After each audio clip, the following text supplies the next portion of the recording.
அனைவருக்கும் வணக்கம். ரொம்ப நாள் ஆயிடுச்சு கருத்தும் கதையும் உங்கள் எல்லார்கிட்டேயும் பேசி. அதுதான் இன்றைக்கி எப்படியாவது பேசிடலான்னு சொல்லி நான் வந்திருக்கேன். இன்றைக்கி நான் பேச போகிற தலைப்பு மனித வாழ்க்கை. மனித வாழ்க்கைனா எல்லாமே கலந்தது தான் மனித வாழ்க்கை. மனித வாழ்க்கையில் புன்னகையும் இருக்கும், கண்ணீரும் இருக்கும், வலிகளும் இருக்கும், அதற்கான மருந்துகளும் இருக்கும், தோல்விகளும் இருக்கும், அதை நோக்கி வெற்றிகளும் இருக்கும், உறவுகளும் இருக்கும், அதன் பின்னே பிரிவுகளும் இருக்கும். இது எல்லாமே கலந்தது தான் மனித வாழ்க்கை.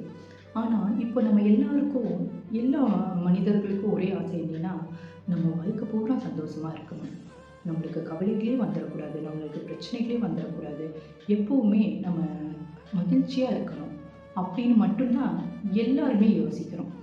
ஆனால் நம்ம பிறப்பின் முதலே அழுகையில் தான் பிறக்கிறோம். அதுக்கப்புறம் தான் சிரிக்கவே செய்யணும். சிரிக்கிறதுக்கு ஒரு குழந்தை பிறந்தோடனே சிரிக்க தெரியாது, ஃபஸ்ட்டு அழுது அதுக்கப்புறம் தான் சிரிக்குது. இதுலேயே கடவுள் நம்மளுக்கு ஒரு விஷயம் சொல்கிறாங்க, இது எல்லாம் அழுகையும் புன்னகையும் கலந்து தான் வாழ்க்கைன்னு. அதை நம்ம எல்லாருமே புரிஞ்சுக்கணும். இப்போது நம்மளுக்கு பிரச்சனைகள் இல்லாத மனிதர்களே இல்லை. ஒவ்வொரு மனுஷனுக்கு ஒவ்வொரு மாதிரி பிரச்சனைகள். நம்ம அந்தந்த சூழ்நிலையில் அந்தந்த பிரச்சனைகளையும் அந்தந்த கவலைகளையும் தோல்விகளையும் கடந்து எப்படி வரணும்னு தான். ஆனால் நம்மள சில பேர் என்ன நினைக்கிறோம், நம்மளுக்கு மட்டும்தான் இத்தனை பிரச்சனையா, நம்மளுக்கு தான் இவ்வளோ கவலையா, நம்ம வாழ்க்கை தான் போராட்டமா, இப்படி யோசிச்சே நம்ம வாழ்க்கையோட நாட்களை வீண் பண்ணுறோம். ஆனால் ஒரு ஏழைக்கு அவங்களுக்கு ஏற்ற ஒரு பிரச்சனை இருக்குது, ஒரு நடுத்தர மக்களுக்கு அவங்களுக்கு உள்ள பிரச்சனைகள் இருக்குது, ஒரு பணக்காரருக்கு அவருக்கான பல பிரச்சனைகள் இருக்குது. அந்தந்த வருமானம் படியும் அவங்க உறவுகள் சார்ந்து எல்லாருக்குமே பிரச்சனைகள் இருக்குது. கூடவே நம்மளுக்கு நிறைய சந்தோஷங்களும் இருக்குது.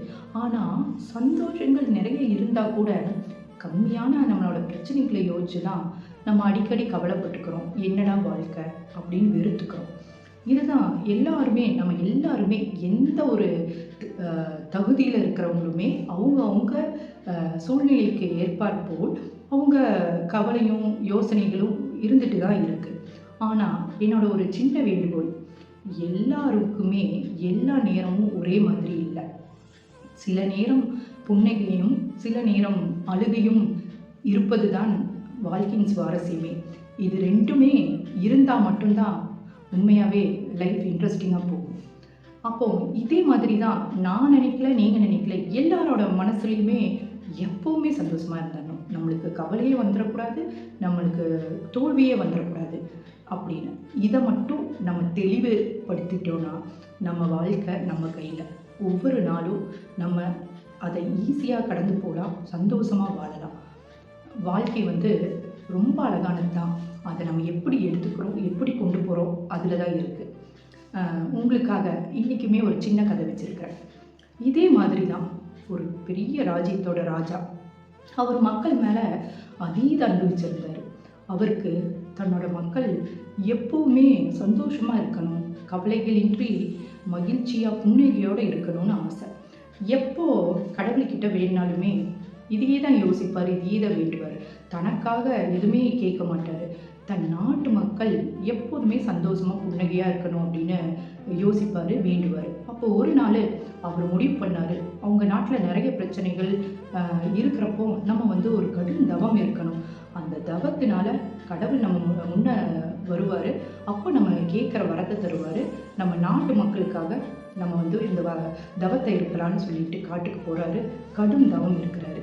இந்த தவம் கடுமையான தவத்தை பார்த்து உண்மையாக கடவுள் நேராக வராரு. அவர்கிட்ட உங்கள் தவத்தில் ரொம்பவே மகிழ்ச்சி அடைந்தேன், உங்களுக்கு என்ன வரம் வேணும் அப்படின்னு கேட்டாங்க. அப்போது ராஜா எனக்காக எதுவுமே வேண்டாம் கடவுளே, என் நாட்டு மக்கள் எப்போவுமே மகிழ்ச்சியாக இருக்கணும், அவங்க முகத்தில் புன்னகை இருக்கணும், அவங்களுக்கு எந்த கவலைகளும் வலிகளும் இருக்கவே கூடாது அப்படின்னு கேட்டார். கடவுள் கொஞ்சம் யோசிச்சார், திருப்பி அவரோட வரத்தை சந்தோஷமாக தந்துட்டு கிளம்பிட்டார். அதே மாதிரி நாட்கள் போகுது, மக்கள் எல்லாம் ரொம்ப ரொம்ப மகிழ்ச்சியாக இருக்கிறாங்க, எந்த கவலையும் இல்லை. ராஜா எப்போ நாட்டுக்குள்ளே வந்தாலுமே அங்கே அந்த மக்களோட புன்னகையையும் குதூகலத்தையும் பார்த்து அவர் ரொம்ப ரொம்ப சந்தோஷமாக திருப்பியும் போயிடுறாரு. அப்போ இதே மாதிரி நாட்கள் போகுது, வருடங்கள் போகுது. ராஜாவும் இனி என் மக்கள் எப்பவுமே சந்தோஷமாக இருக்க போகிறாங்க என்னோட நிம்மதியில் அவரும் வாழ்ந்துட்டு வர்றாரு. ஆனால் ஒரு சில நாளில் பார்த்தீங்கன்னா எல்லா மருத்துவரும் ராஜா கிட்ட வந்து நிறைய பேர் எங்களை நோக்கி வராங்க ராஜா. ஆனால் அவங்களுக்கு உள்ள பிரச்சனைகள் அவங்களுக்கு உணரவே இல்லை, வலிகள் உணரவே இல்லை. நோயோட கடைசி கட்டத்தில் வராங்க. அவங்க உயிரையே எங்களால் காப்பாற்ற முடியல, நீங்கள் தான் என்னன்னு வந்து பார்க்கணும். ராஜா ஓடோடி வராரு. மருத்துவமனையில் பார்த்தா கால்கள் உடைந்து, கைகள் உடைந்து, பல காயங்கள், உடல் நலம் சரியில்லாமல் உயிருக்கு போராடுற நிலைமையில அவங்க உறவினர்கள் பார்த்து இவர் இவ்வளோ முடியாமல் இருந்தும் நம்மக்கிட்ட சொல்லவே இல்லையே அப்படின்னு, இவருக்கு உடம்பு சரியில்லாமல் போனது நம்மளுக்கு தெரியவே இல்லையே, நல்லா சந்தோஷமாக தானே இருந்தார் அப்படின்னு ஒவ்வொரு வலி, கை உடைஞ்சிருக்கு, இவ்வளோ பெரிய காயம், ஆனால் நம்மளுக்கு அவர் எதுவுமே சொல்லலை, அழுகலை, வலிக்குதுன்னு சொல்லலை அப்படின்னு ஒவ்வொரு உறவினர்களும் உணர்ந்து மருத்துவமனைக்கு வந்துட்டே இருக்கிறாங்க. ராஜாவுக்கு பயங்கர ஆச்சரியம். இது என்ன இவ்வளவு கடைசி கட்டத்தில் இருக்கிற டைம் வரைக்கும் இவங்கெல்லாம் என்ன பண்ணிட்டு இருந்தாங்க, இவ்வளோ மோசமான நிலைமையில எல்லாருமே இருக்கிறாங்களே அப்படின்னு யோசிக்கிறாரு ராஜா.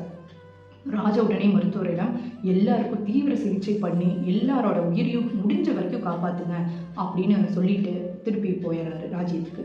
போய் ரொம்ப யோசிக்கிறப்ப தான் அவருக்கு ஞாபகம் வருது, அவர் கடவுளிடம் கேட்ட வரத்தை. கடவுள்கிட்ட அவர் கேட்டார், தன் நாட்டு மக்கள் கவலையே இல்லாமல் இருக்கணும், எந்த வழிகளும் இல்லாமல் இருக்கணும், எப்போவுமே மகிழ்ச்சியாக புன்னகையோட சந்தோஷமாக இருக்கணும்னு கேட்டிருந்தாரு. அதனால அவங்க நாட்டு மக்கள் அவங்க பட்ட காயமும் இல்லை கைகால் உடைந்தாலும் உடல் நலம் சரியில்லாமல் போனாலும் அவங்க மக்களுக்கு உணரவே இல்லை. அவங்க எப்பவுமே சந்தோஷமாக இருக்கிறனால இதெல்லாம் அவங்களுக்கு உணராததுனால தீவிரமாக ரொம்ப அதிகமான இந்த சூழ்நிலையில் இன்னொரு உறவுகள் பார்த்து அவங்கள மருத்துவமனைக்கு கொண்டு போகிற நிலைமை ஆயிடுச்சு.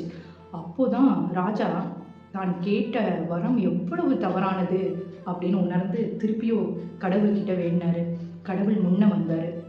இறைவா மன்னிச்சிரு, மனுஷ வாழ்க்கையில் கவலைகள், வலிகள், தோல்விகள் இதெல்லாம் இருந்தால் தான் மனிதனோட வாழ்க்கை முழுமை பெறும்னு நான் உணர்ந்தேன். இதெல்லாம் இல்லாமல் எப்போவுமே சந்தோஷமாக இருந்து புன்னகையோடு இருந்து வலிகள் தெரியாமல் இருந்தால் மனிதனால் வாழவே முடியாது. மனிதனாக வாழ்றக்குள்ள தகுதி இது எல்லாம் கலந்தது தான், இது நான் முழுமையாக உணர்ந்தேன். என் நாட்டு மக்களை இயல்பாக எப்போ உள்ள மனிதனாகவே வாழ விடு அப்படின்னு கேட்டார். கடவுளும் அவர் தப்பை உணர்ந்துட்டாரு, மனிதனோட வாழ்க்கையோட நியதியை புரிஞ்சுட்டாருன்னு சொல்லிட்டு திருப்பியும் மக்களை மக்களாகவே மனிதனாகவே வாழட்டும் என்ற வரத்தை தந்து திரும்பி சென்றார். இதுதான் உண்மையாக நம்ம வாழ்க்கையில் எல்லாமே கலந்துருக்கும்.